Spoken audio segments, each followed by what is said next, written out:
மகளின் மரங்களை அடுத்த வர எபிசோடில் பார்த்திங்க அப்படின்னா துளசி வந்து தப்பு செஞ்சுருக்காங்களா இல்லையா அப்படின்னு சொல்லிட்டு நிரூபிக்கிறதுக்காக நைட்டு ஃபுல்லாக ஒரு நாகம்மா கோவிலில் இருக்கணும் அப்படின்னு சொல்லிடுவாங்க. அந்த பாம்பு வந்து துளசியை தீண்டிடுச்சு அப்படின்னா துளசி வந்து தப்பு செஞ்சவங்க அப்படின்னு அர்த்தம் அப்படின்னு சொல்லிடுறாங்க. இதனால் பார்த்திங்க அப்படின்னா நைட்டு ஃபுல்லாக துளசி வந்து பார்த்திங்கன்னா அந்த கோவிலுக்குள்ளே இருக்காங்க. அவங்களுக்கு பாதுகாப்பாக பார்த்திங்கன்னா வெளியே வந்து அபிராமி நாச்சியார் உட்காந்துருக்காங்க. இதை பார்த்திங்க அப்படின்னா அந்த சூடாமணியோட அம்மா அப்பா எல்லோரும் பார்த்திங்க அப்படின்னா துளசியை வந்து எப்படியாவது தப்பு செஞ்சவன் நிரூபிக்கணும் அப்படின்னு சொல்லிட்டு பார்த்திங்கன்னா வேணும்னே ஒரு விஷப்பாம்பை வாங்கி உள்ளே விடுவாங்க. ஆனால் அந்த விஷப்பாம்பு பார்த்திங்க அப்படின்னா துளசியை கொத்த விடாமல் அங்கே உள்ள நாகப்பாம்புங்க எல்லாமே அந்த பாம்பு கொத்தி சாகடிச்சிருச்சுங்க. இதனால துளசிக்கு ஒன்றுமே ஆகலை.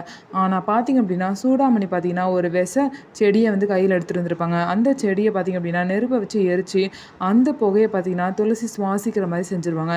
அதை சுவாசிச்சனால துளசி வந்து மயக்கம் போட்டு விழுந்துருவாங்க. காலையிலே போய் பார்க்கும்போது பார்த்திங்கன்னா துளசி மயக்கத்தில் இருக்கிறத பார்த்துட்டு எல்லாரும் பாம்பு கடிச்சு தான் துளசிக்கு இப்படி ஆயிடுச்சு, அப்போ துளசி தப்பு செஞ்சுருக்கான்னு சொல்லிட்டு எல்லாரும் பேசிகிட்டு இருப்பாங்க.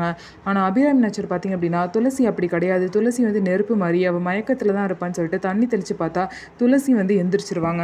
அதுக்கப்புறம் துளசி வந்து நடந்த விஷயத்தெல்லாம் சொல்லுவாங்க. நான் வந்து பாம்பு கொட்டி இந்த மாதிரி மயக்கம் போடலை, இந்த மாதிரி ஏதோ ஒரு புகை வந்துச்சு, அதுக்கப்புறம் தான் எனக்கு மயக்கம் வந்துருச்சு அப்படிங்கிற உண்மையை சொல்கிறாங்க. இதனால துளசி எந்த தப்புமே செய்யலை அப்படின்னு சொல்லிட்டு எல்லாருக்குமே புரிஞ்சிருச்சு. ஸோ இதுக்கப்புறம் எல்லோரும் என்ன சொல்ல போகிறாங்க, ஸோ இதுக்கப்புறமாவது எல்லோரும் வாய மூடிட்டு துளசி எந்த குறையும் சொல்லாமல் இருப்பாங்களா அப்படின்னு சொல்லிட்டு வெயிட் பண்ணி பார்ப்போம். நம்ம வீடியோ உங்களுக்கு பிடிச்சிருந்தா நம்ம வீடியோவை லைக் பண்ணிக்கோங்க. மறக்காமல் நம்மளோட சேனலை சப்ஸ்கிரைப் பண்ணிவிட்டு பாருங்கள்.